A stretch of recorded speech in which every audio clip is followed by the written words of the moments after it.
안녕하세요. 저는 초등학생 아들 하나 키우는 직장맘입니다.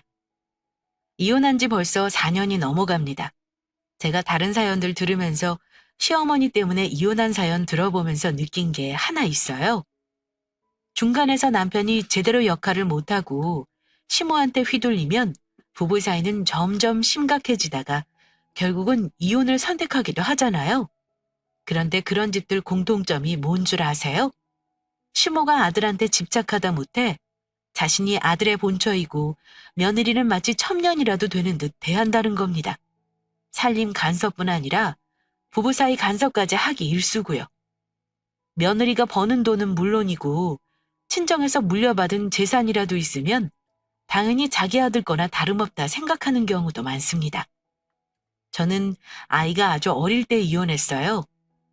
부부가 이혼하는데 가장 큰 건 부부 당사자들의 문제가 가장 크기 마련이죠.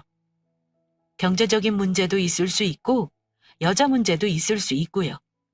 저 같은 경우는 남편도 남편이지만 저를 첩년 취급하며 우습게 알고 휘두르던 시모 때문에 이혼했습니다. 저는 이혼할 때 조용하게 하지도 못했어요. 남편도 그랬지만 어머니가 전화며 문자며 엄청 저를 퍼붓고 괴롭혔습니다. 특히 아이를 볼모 삼아 협박하기도 했고요. 제가 아이 없이 못 산다는 거 알고는 애를 못 준다는 식으로 말해서 힘들게 했습니다. 우리 집안 자손을 네가 키우는 건 안 될 말이야. 우리는 절대 애 너한테 못 준다. 애 데려갈 거면 아예 지 아빠 보여줄 생각하지 말어. 영 끊으면 모를까. 양육비고 뭐고 꿈도 꾸지 마. 어머니, 어머니 잘난 아들 새 출발하려면 애가 있으면 걸림돌 될걸요? 양육비 주고 안 주고는 어머니가 결정하실 건 아니에요. 법이 결정하는 거죠. 제가 키우기로 한 거니까 어머니가 더 이상 상관하실 게 아니에요. 너야말로 누구 재치짜리라도 가려면 애가 있으면 안 되지. 네가 다른 남자라도 만나봐라. 우리 우영이 얼마나 눈칫밥 먹고 살겠어? 나는 절대 그 꼴 못 본다. 별 걱정을 다 하시네요. 어머니 아들 새 장가 가면 계모 눈치는 안 보겠어요? 저는 남자고 뭐고 애 하나 보고 살 거니까 그런 줄 아세요. 저도 양육권은 절대 포기 못합니다. 결국 소송 이혼으로 양육권은 제가 가져왔지만 정말 이혼 마무리까지 파란만장했습니다. 결혼 전에는 이상한 집안인 줄 몰랐어요. 저희 친정과 남편은 둘 다 어머니가 혼자 계십니다. 남편 아버지는 돌아가신 지 얼마 안 되셨는데 혼자 계신 어머니가 늘 걱정이 되었던 것 같습니다. 누나가 한 분 있긴 한데 시집을 멀리 가셨기 때문에 자주 찾아오지 못했던지라 저희가 가까이에서 살기를 원했어요. 결혼 전에 남편이 저한테 미리 얘기를 했는데 그때 저는 남편이 엄마를 생각하는 마음이 큰 사람이구나 생각했을 뿐 그게 제 삶을 힘들게 할 거라고는 생각을 못했어요. 결혼하면 당장은 따로 살긴 하겠지만 나중에 어머니 나이 드시고 힘 빠지시면 내가 모시고 살고 싶어. 나중에 둘이 열심히 돈 벌어서 넓은 평수 아파트 사면 너도 덜 불편할 거 아니야. 우리 누나가 어머니랑 같이 사는 건 현실적으로 어려우니까 이건 알아주었으면 좋겠다. 그건 그때 가서 생각하자. 닥쳐서 생각하면 되는 거지 미리부터 골치 아프고 싶지는 않아. 솔직히 말하면 난 시어머니 모시고 사는 건 생각해 본 적 없거든. 친정엄마도 며칠 같이 있으면 싸우기 마련인데 시어머니랑 한 공간에서 사는 건 쉽지 않을걸? 아마 자기 어머니가 더 불편하실 수도 있어. 우리 엄마는 결혼해서부터 같이 살자고 하셨어. 내가 그건 아니다 싶어서 말린 거고. 그래서 너한테 미리 말해두는 거야. 지금 당장 모시겠다는 건 아니지만 언젠가는 같이 모시고 싶다는 거지. 그때 그 인간이 어머니를 모시고 살고 싶네 어쩌네 할 때 그냥 나랑 결혼하지 말고 네 엄마랑 평생 같이 살아라 할 걸 그랬습니다. 그때는 그 사람이 말하는 게 먼 훗날 일로만 느껴졌고 설마 시어머니가 아직 젊으신데 아들내외랑 같이 살고 싶어 하실까 하며 현실 부정했어요. 결혼 전 시모를 몇 번 만난 적이 있었는데 그때는 한 번도 아들과 같이 살고 싶다는 말씀을 하신 적은 없습니다. 둘이서 살면 더 바랄 게 없다는 말씀만 하셨고 둘이 하루라도 빨리 자리 잡고 돈 모으라는 말씀만 하셨어요. 빨리 결혼해서 자리 잡겠다는 거 친정엄마도 찬성하셨고 남편 쪽도 마찬가지였습니다. 저는 친정아빠가 좀 일찍 돌아가셨어요. 그래서 엄마가 고생 많이 하면서 무남동녀 외동딸인 저 힘들게 키우셨습니다. 아빠 돌아가시고 엄마는 외할머니와 같이 식당을 운영하셨는데 다행히 식당이 잘 되어서 저 대학까지 공부시켜 주셨고 집도 어엿하게 마련해서 남부럽지 않게 살 수 있었습니다. 저는 대학 졸업하자마자 공무원 합격해서 든든한 직장도 얻었고요. 남편은 같은 공무원이에요. 근무하는 곳은 다른 지역이고 소개로 만났습니다. 그래서 결혼도 양쪽에서 큰 잡음 없이 수월하게 했던 것 같아요. 결혼할 때 공무원들만 신청해 들어갈 수 있는 임대 아파트에 입주를 했는데요. 보증금이 주변 시세보다도 매우 싼 가격입니다. 그 집은 남편과 제가 반반 보태 보증금을 마련했고 혼수는 제 돈으로 해서 들어갔습니다. 시어머니는 저희 집과 걸어서 5분 10분 거리인 옆 단지입니다. 그러다 보니 어머니를 자주 볼 일이 있겠구나 생각은 했지만 시댁이 집에서 가깝다는 게 얼마나 스트레스 받는 일인 줄은 몰랐습니다. 결혼 전에는 정말 몰랐는데 시어머니가 너무 예의가 없는 분이었습니다. 결혼한 지 얼마 안 된 신혼 때부터 어머니는 신혼집 비밀번호를 알려달라 하시고는 시도 때도 없이 드나드셨습니다. 결혼할 때 시댁에서 보증금을 많이 보태주셔서 쉽게 생각하신 건지 제 입장에서는 여간 불편한 게 아니었습니다. 어머니 핑계로는 둘 다 맞벌이이니 반찬 갖다 준다고 하시긴 하는데요. 반찬은 둘째치고 살림의 간섭을 너무 심하게 하셨습니다. 저희 사는 아파트가 좀 좁아요. 24평입니다. 방이 3개로 빠지다 보니 거실이 작고요. 그래서 거실 소파를 좀 작은 걸 사서 썼습니다. 그런데 어머니가 저희 집 와서 살림 지적을 하시는데 소파를 보시더니 예, 아무리 돈 아껴서 혼수해왔다지만 소파가 이게 뭐니? 내가 받은 게 있는데 그걸로 사서 보내줄까? 이러시길래 아니요, 어머니. 이 집에 오래 살 수 있는 것도 아니고요. 나중에 이사 갈 때 좋은 걸로 살게요. 그래도 얘 이게 뭐야? 내 아들 키에 이건 맞지도 않겠다. 그냥 그렇게 넘어갈 줄 알았는데 며칠 후에 집에 이상한 소파가 배달돼서 왔더라고요. 어머니가 상의도 없이 그냥 보내셨던 겁니다. 그뿐이 아니라 저희 가구랑 가전을 보고도 이런 건 뭐하러 샀냐는 둥 비싸기만 하고 좋지도 않다는 둥 하시며 잔소리를 하셨고요. 제가 직장 다니면서 집안일이 힘들어 식기세척기를 빌트인으로 해놨는데 어머니는 제가 설거지를 직접 안 하는 게 못마땅하셨나 봐요.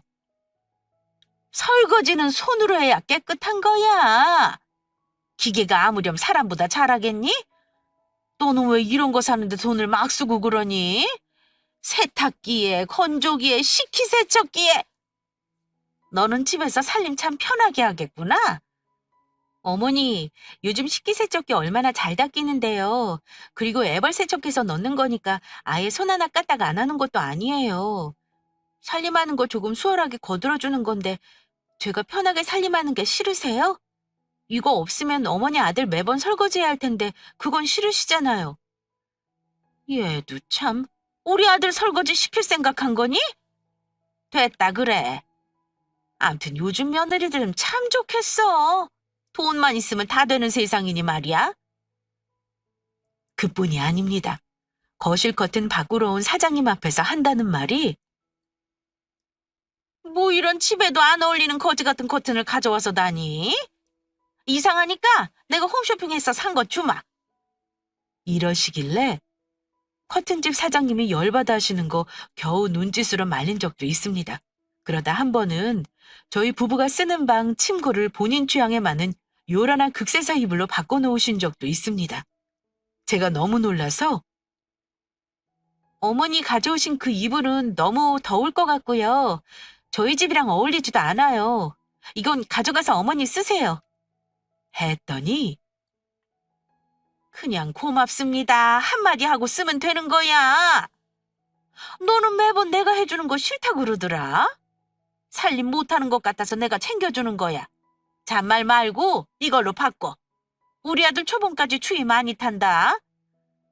어머니, 제 살림은 어머니 보시기 부족해도 그냥 놔두세요. 부족한 대로 저희가 꾸려서 살게요. 마음에 안 드시는 게 있어도 바꾸려 하지 마세요.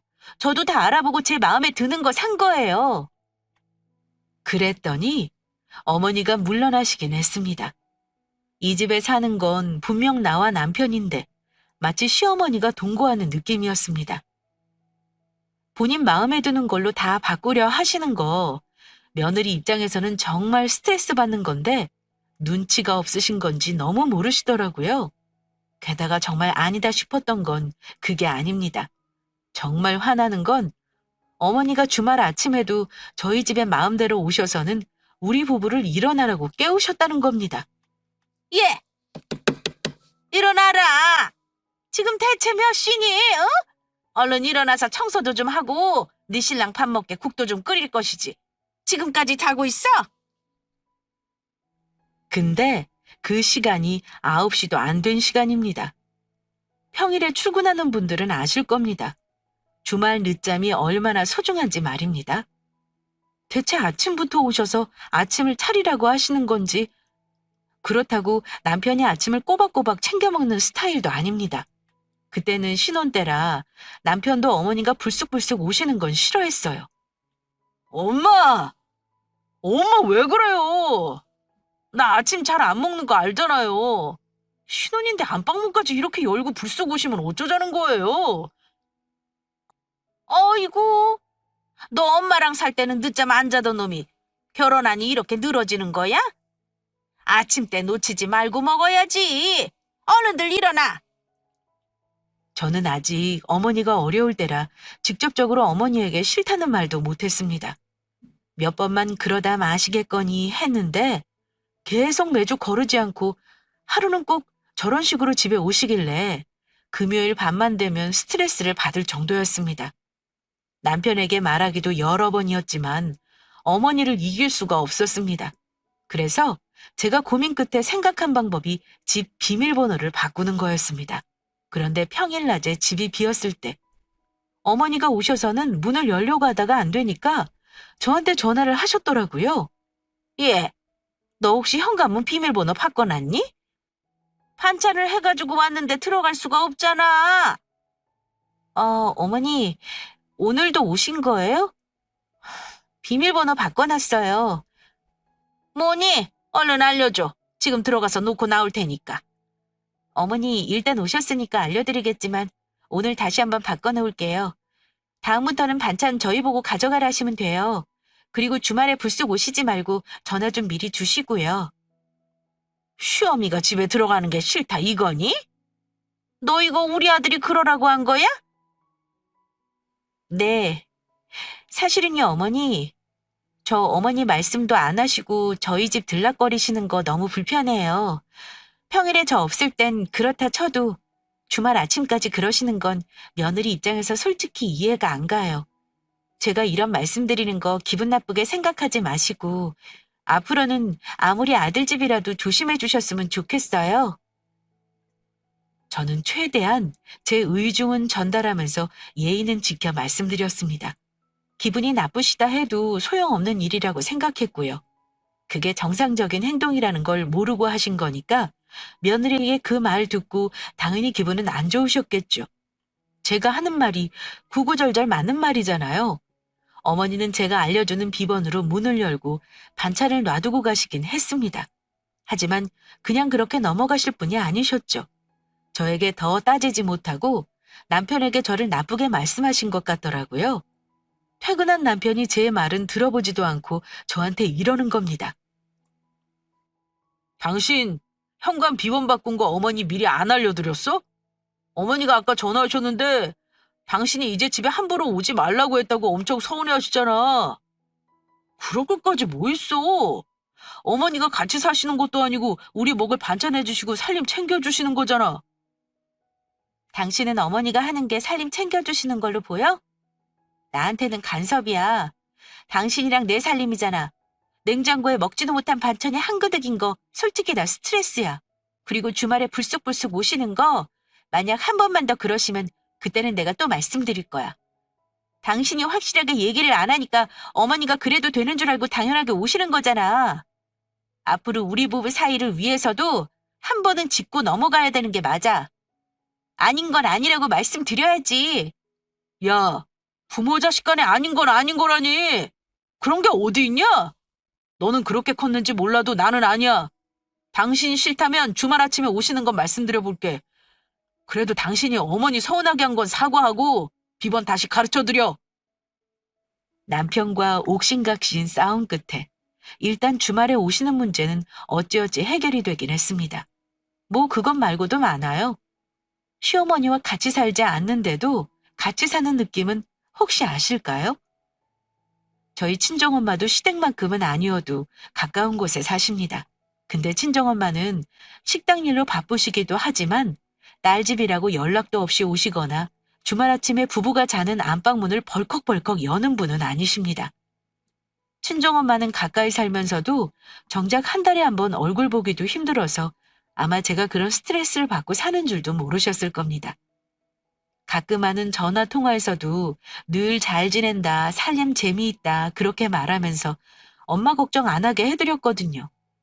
그때는 신혼 때라 그 정도 갈등은 서로 다른 환경에서 자란 두 사람이니 어쩔 수 없다 생각했습니다. 시간이 지나면 서로 이해하고 양보하면서 받아들일 수 있을 거라 여겼어요. 하지만 제가 3년 만에 첫 아이를 임신했을 때 시어머니에게 정말로 대실망을 하고 사람 자체를 다시 보게 된 일이 한 번 있었습니다. 결혼해서 3년 만에 들어선 아이이니 얼마나 기다린 아이겠어요? 저희 친정엄마에게 말씀드렸더니 정말 좋아하셨습니다. 축하한다, 우리 딸. 엄마 되면 이제 많이 힘들 거고 완전 다른 삶을 살게 될 거야. 그래도 제일 잘한 일이라고 느끼게 될 거다.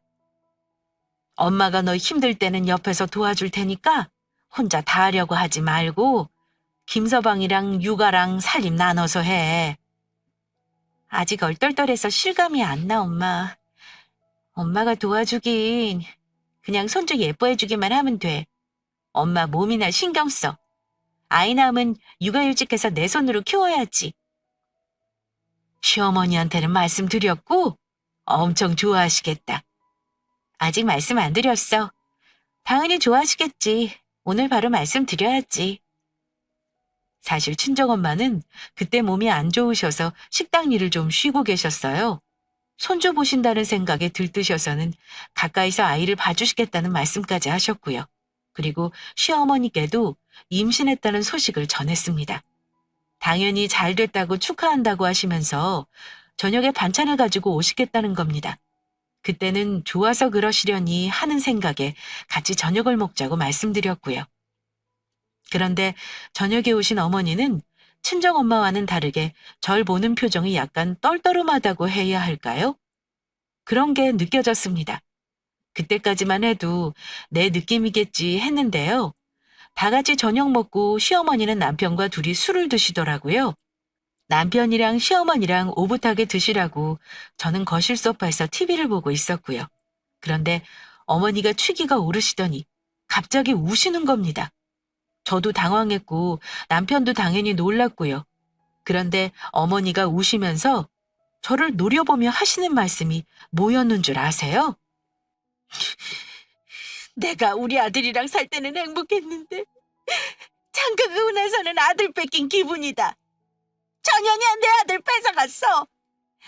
이제 애까지 낳으면 나는 완전 뒷방 늙은이 취급당하겠구나. 너는 천년이야. 우리 아들 수발하라고 들인 천년인데 내 자리를 이렇게 빼앗을 줄은 몰랐다. 이러시면서 남편을 붙잡고 엉엉 우시더라고요. 그 말 듣고 벙쪄가지고 아무 말도 못했습니다. 솔직히 지금 이렇게 사연을 보내면서 처음 밖으로 꺼내보는 얘기입니다. 친정엄마에게도 창피해서 말을 못한 겁니다. 그 말을 내 귀를 직접 들으니까 여태껏 어머니의 행동들이 납득이 가더라고요. 아들 집에 드나드는 거, 반찬 간섭이며 살림 간섭, 주말마다 어디 못 놀러 가게 아침부터 들이닥친 것 등등 말입니다. 그 말 듣고 남편도 당황한 건지 자기 어머니를 달래는데 솔직히 말해 그것도 짜증났습니다. 엄마, 그게 무슨 말이에요? 첩년이라니. 엄마 아들을 뺏기긴 왜 뺏겨요? 내가 엄마 더 나이 들면 꼭 같이 모시고 산다고 했잖아요. 내가 아들 노릇 잘하고 있는데 그런 생각하지 마세요. 그랬더니 어머니가 눈물을 뚝뚝 흘리시면서 하시는 말이 어처구니가 없었습니다. 나이 들어 더 힘 빠지면 같이 살겠다는 거잖아. 엄마는 너랑 지금도 같이 살고 싶다. 내가 니들 애 낳으면 같이 봐주면서 살까? 아이, 엄마도 참, 이 좁은 집에 어찌 넷이 살아요. 여기 기간 다 채우고 나가면 그때는 제가 어머니 모시도록 해볼게요. 조금만 참으세요. 그만 우시고요. 그렇게 다정한 두 모자 사이에 제가 청년으로 끼어든 거라 생각하니 진짜 짜증나더라고요. 이래서 홀씨모는 피해서 결혼하라고 했나 싶더라고요. 부부 사이 이간질에 며느리 질투도 모자라 이제는 아들 뺏어간 첩년 취급받으니까 저도 힘이 빠지는 걸 느꼈습니다. 남의 편 놈도 중간에서 역할을 잘하는 것도 아니고 제 편 한 번 들어준 적도 거의 없었다고 보면 됩니다. 근데 아이까지 가진 마당에 덜컥 이혼하는 건 너무 무서웠습니다. 미련하다고 하시겠지만 그때는 저도 어렸고 더 매운맛을 못 봤던 거죠. 어쨌든 그 일 이후에 저도 마음이 많이 상해서 어머니 대하는 게 어려웠습니다. 소름 끼치는 건 뭐였냐면요. 어머니는 본인이 한 말을 전혀 사과하지 않았습니다. 술 취해서 한 말이라 기억이 나지 않는 듯 아무렇지 않게 행동하셨어요. 저는 그게 더 싫었습니다. 남들은 임신하고 나서 남편이랑 사이도 돈독해지고 좋아진다는데 저는 그때부터 정떼기를 시작한 것 같아요. 그래도 그 말 듣기 전에 어머니가 하시는 거 어지간하면 맞춰드리려 했지만 그래봤자 소용없다는 생각이 들었습니다. 그래서 내 엄마나 더 잘 챙겨야겠다고 결심했어요. 그때 엄마가 몸이 안 좋으셨는데 오래 운영한 식당 정리하고 싶다고 하시길래 권리금 받고 넘기는 거 도와드렸습니다. 그리고 엄마랑 여행도 다니고 맛있는 것도 먹으러 다녔습니다. 남편과의 데이트를 회방 놓는 어머니 때문에 속 끓이느니 신랑에게도 거리를 두고 신경 쓰지 말자 싶었어요. 차라리 내 엄마한테 잘하자 해서 제주도 여행도 다녀왔고 일본 여행도 둘이 다녀왔어요. 그런데 제가 친정엄마 챙기는 거에 시어머니가 또 이러쿵저러쿵 싫은 소리를 하시더라고요. 네 엄마만 엄마니? 나도 네 부모야. 친정엄마하고 여행 다니면 네 시어미 생각은 안 하든? 네 신랑 밥은 내가 차려주는데 친정엄마랑 여행이라 다니고 팔자 한 번 좋다. 우리 아들 버는 돈으로 놀러 다니는 거 나는 마음에 안 들어. 며느리를 첩년이라고 하셨던 분이 갑자기 부모 운운하시며 우리 친정엄마 여행 다니는 걸 질투하시더라고요. 어머니, 걱정 마세요. 어머니 아들이 버는 돈으로 놀러 다니는 거 없으니까 안심하시라고요. 원래 어머니 아들 밥 챙겨주는 게 어머니 낙 아니셨어요? 어머니 좋아하시는 거라서 그 일 하시라고 제가 양보해드린 거예요. 그리고 저희 친정엄마 부러우시면 어머니도 아들이랑 여행 다니시면 되잖아요. 저 안 말려요. 어머, 어머, 제 말하는 거 봐라. 이제 막 본심이 나온다. 너 애초부터 이런 생각이었지? 애 가지고 나니까 이제는 네 마음대로 살아도 된다는 거냐? 그만하세요. 가고 싶으시면 어머니 아들이랑 딸 데리고 가시고요. 저는 첩년이니 안 따라갈랍니다. 저한테 심술 그만 부리시고요. 어머니가 그러든지 말든지 저도 그때는 이판사판 말이 막 나가더라고요. 어머니가 그럴수록 친정엄마한테 더 잘해드려야겠다 생각했습니다. 시가한테 잘해줘봤자 욕심이고 뒷담인 것을 애 가지고 나서야 알게 되니까 억울해서 저도 말이 곱게 안 나갔습니다. 그렇게 투닥거리며 어머니와는 거리가 멀어졌고 남편과도 싸워가며 살았습니다. 그러다가 첫애 낳고 나서 세 돌까지는 제가 육아휴직을 했어요.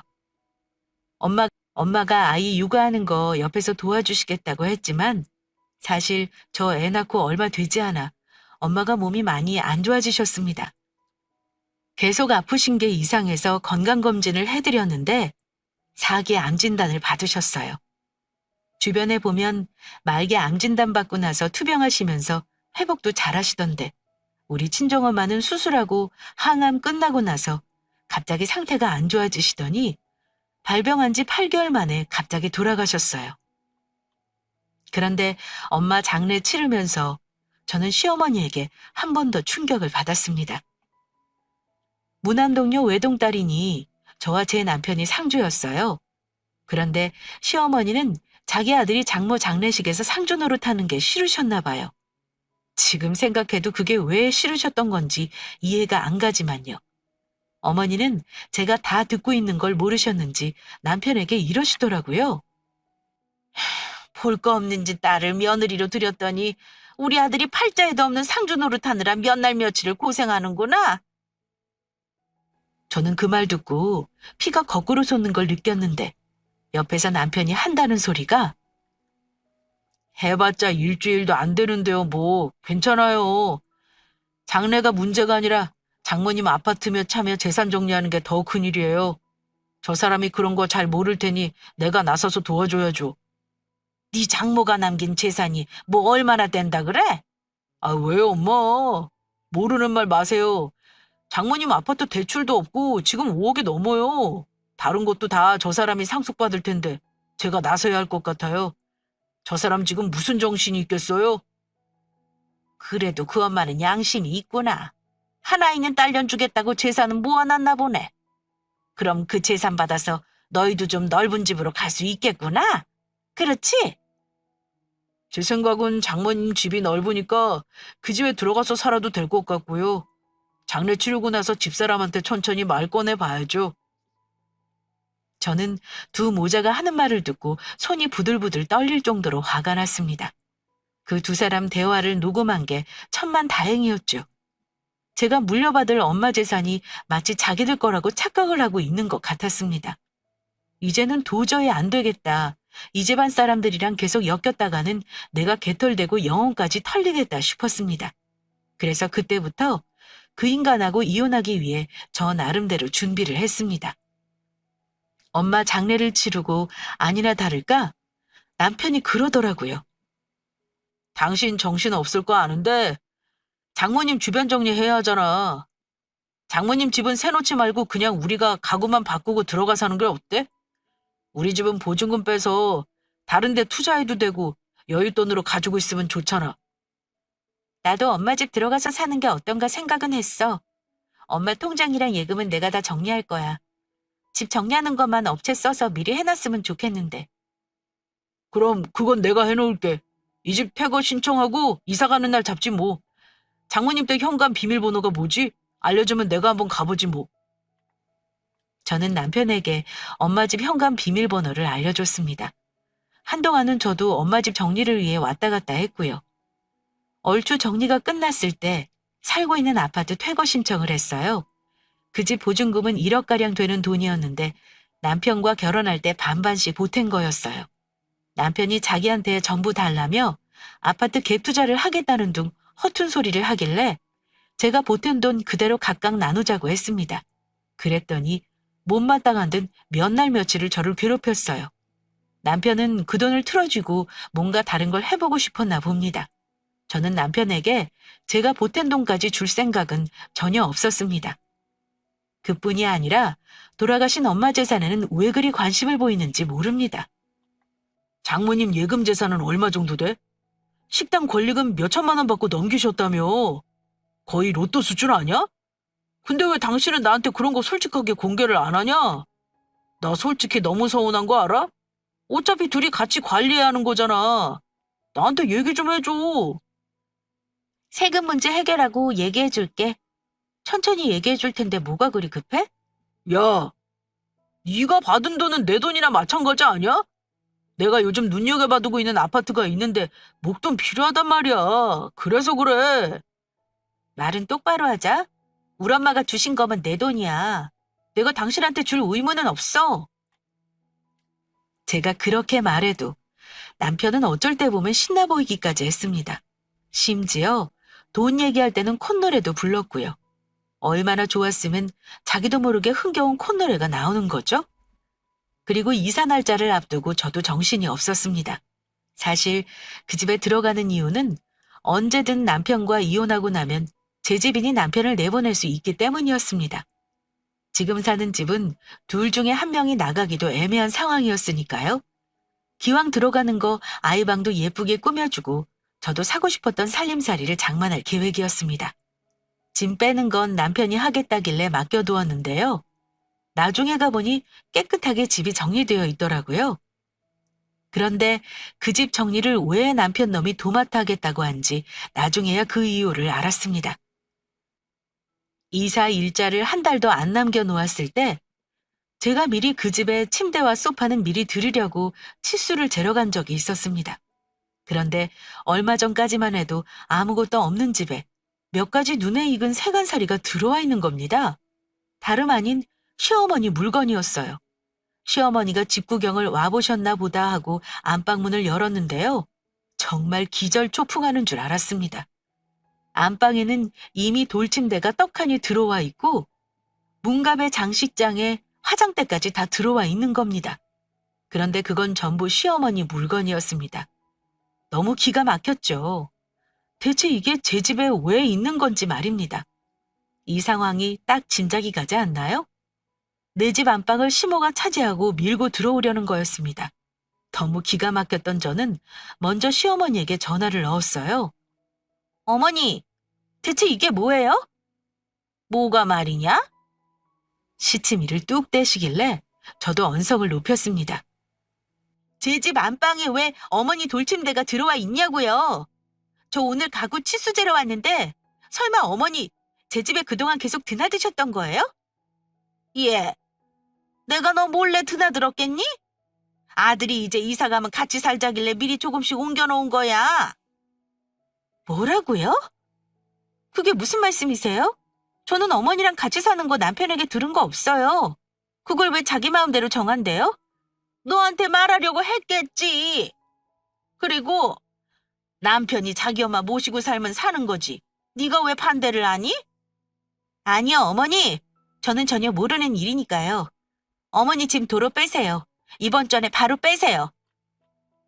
제가 짐을 빼라고 하니 남편과 당장 집으로 오라고 성질을 부리시더라고요. 그때는 저도 너무 화가 나 눈이 뒤집혔습니다. 어머니 집에 가니 남편은 이미 퇴근하고 와 있더라고요. 당신, 나한테 말도 안 하고 어머니랑 같이 살겠다는 거 뭐야? 어머니 내 집 안방에 떡하니 들어와 있는데 어느 며느리가 안 놀라겠냐고. 내가 이 집서 이사할 때는 어머니 모신다고 했잖아. 그리고 그게 어떻게 당신 집이야? 우리 집이지. 당연히 나도 권리 행사 할 수 있는 거야. 어머니가 혼자 사시는 거 힘들어 하시잖아. 당신 그럼 그 큰 집에서 세 식구만 살 생각이었어? 남편 하는 말에 너무 기가 막혔습니다. 그 집이 내 집이지 어떻게 당신 집이냐? 웃기는 소리 하지 마. 나는 어머니랑 같이 살 생각 전혀 없어. 어머 얘, 너는 그 집을 네 집이라고 생각하니? 어차피 아들 집 되는 거잖아. 그러니까 그 집 안방은 내가 쓰는 게 당연하지. 왜 그게 아들 거예요? 설마 제가 공동명의 할 거라고 생각하셨어요? 꿈 깨세요. 그 집 이미 제 앞으로 등기 쳤어요. 우리 엄마가 평생 벌어 마련한 집인데 저 인간 몫은 없어요. 그랬더니 옆에서 남편과 시모가 도끼 눈을 하고 저한테 이런 말을 하는 겁니다. 여보, 당신 정말 이럴 거야? 우리 어머니 같이 살면 애도 봐주실 거 아니야. 그럼 당신 일하는데 도움받고 좋잖아. 도움은 무슨. 같이 안 살아도 시집살이를 그렇게 당했는데 같이 살면 어떻겠어? 나는 말라 죽긴 싫어. 우리 이혼해. 너 못하는 말이 없다. 시어머니 모시기 싫다고 감히 이혼 말을 꺼내? 애엄마가 제정신이니? 네, 그동안은 제정신이 아니어서 버티고 살았나 봐요. 이제 정신이 똑바로 드네요. 기가 막혀서 어쩜 사돈집 안방에 자기 돌침대를 떡하니 갖다 놓을 수가 있죠? 제정신이 아닌 건 제가 아니라 어머니세요. 아시겠어요? 시간을 더 두고 천천히 이혼 준비를 하려던 계획은 그 사건으로 틀어졌습니다. 저는 빨리 이 집안과 인연을 끊기 위해서는 이혼 소송을 해야겠다고 결심했습니다. 그래서 망설임 없이 바로 이혼 소송하려고 변호사 상담했습니다. 변호사가 그러더라고요. 혼인기간 3년 넘고 아이도 있으니 최대한 받을 수 있을 만큼 받아내보자고요. 원래 이혼할 때는 남보다 더 못한 사이 된다면서 서로 돈을 뺏느냐 빼앗기느냐의 싸움이라고 하더군요. 이미 이혼을 마음먹었으니 앞으로 일어날 일이 힘들다 해도 절대 결심을 바꿀 생각은 없었습니다. 요즘은 고부 갈등도 이혼 소송의 사유가 충분히 된다는 말에 저는 바로 이혼 소송을 걸었습니다. 증거야 제가 남편과 싸우던 거, 어머니가 저한테 폭언하시는 거 녹음해 놓은 게 차고 넘쳤고요. 이사 날짜 전에 저는 아이 데리고 엄마가 살던 집으로 들어왔습니다. 그리고 어머니 짐은 용달 불러서 다 빼버렸어요. 짐이 도로 어머니 집으로 간 날 어머니가 엄청 화내시더라고요. 전화통에 불난 거 봤지만 다 무시했습니다. 그리고 남편 놈에게 얘기했어요. 당신 똑바로 판단해. 조만간 당신한테 이혼 소장 갈 거야. 재산 분할할 거면 당신 개털돼서 나가는 거 알지? 내가 그동안 당하고 산 거 위자료 청구까지 다 했어. 좋은 말로 할 때 어머니 나한테 전화 못하게 해. 만약 찾아오면 그날로 경찰 부를 거니까 그런 줄 알고. 당신 정말 너무 매정하다. 우리 엄마 언젠가 모시고 살 거 알면서 결혼한 건 너 아니야? 당신 엄마가 정상이었으면 모시고 살 수도 있었겠지. 근데 며느리 집에 얹혀 사는 줄도 모르고 아들 집이라고 착각하는 것도 우습고 내 집 안방까지 차지하려고 하신 건 더 웃겨. 대한민국의 어느 며느리가 그런 시모를 모시고 사니? 당신도 정신 차려. 나랑 헤어져도 어머니 때문에 당신은 절대 새장가 못 갈걸? 기어이 이혼하겠다 이거냐? 좋아. 어디 네 맘대로 해봐. 소송은 무슨, 네가 뭐 얼마나 챙겨갈 수 있을 것 같아? 큰 소리 치며 화내던 남편은 울며 겨자 먹기로 자기 어머니 집으로 들어갔습니다. 원래 집은 이미 퇴거 신청을 했기에 빼줘야 했어요. 그리고 결국 이혼 소송을 했고 재산 분할 청구까지 했는데 아이 양육권을 제가 가지고 오다 보니 저한테 유리하게 판결이 나왔습니다. 남편이랑 같이 살면서 재산 기여도가 제가 더 높더라고요. 제가 남편보다 공직 생활을 오래 했으니 직급도 높았고 생활비를 더 많이 부담했던 게 인정을 해주었습니다. 모은 돈은 많이 없었지만 위자료 3천에 현금 재산 5천만 원 분할 판결 받았어요. 그런데 남편은 제가 상속받은 재산도 분할 대상인 줄 착각을 했었나 봐요. 상속 재산은 분할 재산에서 제외된다는 거 듣고는 사색이 되더라고요. 저한테 위자료 주고 예금 재산 주고 나면 남편에게 남편 돈은 2천만 원이 채 안 됐으니까요. 결국 마지막 조정 앞두고 저한테 찾아와서는 무릎까지 꿇고 빌더군요. 애도 있는데 꼭 이혼이 답이야? 그동안 내가 당신 서운하게 한 거 있었다면 내가 사과할게. 우리 이혼 지금이라도 없었던 걸로 하자, 어? 당신 이렇게 매정한 사람 아니잖아. 사과는 무슨, 이 상황 모면하라고 이러는 거 내가 모를 줄 알아? 설마 당신 내가 엄마한테 받은 재산 가져갈 수 있을까 봐 신났었니? 미안하지만 나는 위자료랑 우리 그동안 모은 돈 철저히 분할할 거니까 그런 줄 알아. 이미 다 끝난 일이니까 사과한다고 아무 소용 없어. 나보고 천년이라는 당신 어머니랑 영원히 잘 살아. 남편은 저한테 모진 말을 듣고 돌아갔습니다. 마마보이 남편 놈은 단 한 번을 제 편은커녕 자기 엄마 말만 맞다 하고 저보고만 자기 엄마 말 들으라 하더니 이혼이 코앞에 오자 저한테 미안하다고 하대요. 어쨌든 제가 이혼 청구한 대로 소송은 잘 마무리되었습니다. 지금은 4년이라는 시간이 흘렀고 아이와 행복하게 살고 있어요. 어쩔 수 없이 남편 놈 소식은 듣는데요. 아직 그 인간도 재혼 못하고 자기 엄마랑 사는 것 같더라고요. 두 모자는 이제 둘이서 잘 살겠죠? 저는 이혼하고 나서 너무 좋았습니다. 아이랑 둘이 자유롭게 사니까 너무 행복하네요. 제가 직장도 든든하고 돈도 있는데 굳이 속 썩으며 살 이유가 없죠. 혹시 시모랑 어쩔 수 없이 합가하고 사신다면 그러지 말라고 하고 싶어요. 안방을 내주건 안 주건 시모랑 같이 사는 것 자체가 실수라고요. 제 생각에 어른들은 안방이 아니면 대접을 못 받는다 생각하시는 것 같아요. 만약 시어머니가 초반에 저처럼 안방 차지하려 하고 며느리 첨년 취급한다면 애 낳지 말고 바로 이혼하라고 꼭 말씀드리고 싶네요. 결혼 자체를 안 하는 게 제일 좋겠지만요. 암튼 저도 실수하고 제 발등 찍은 사람이라 이런 조언만 해드리며 사연 마무리하려고 합니다. 다른 분들은 꼭 현명한 시부모가 당첨되시길 바랍니다. 긴 사연 들어주셔서 감사드려요. 저는 우리 아이와 열심히 살겠습니다.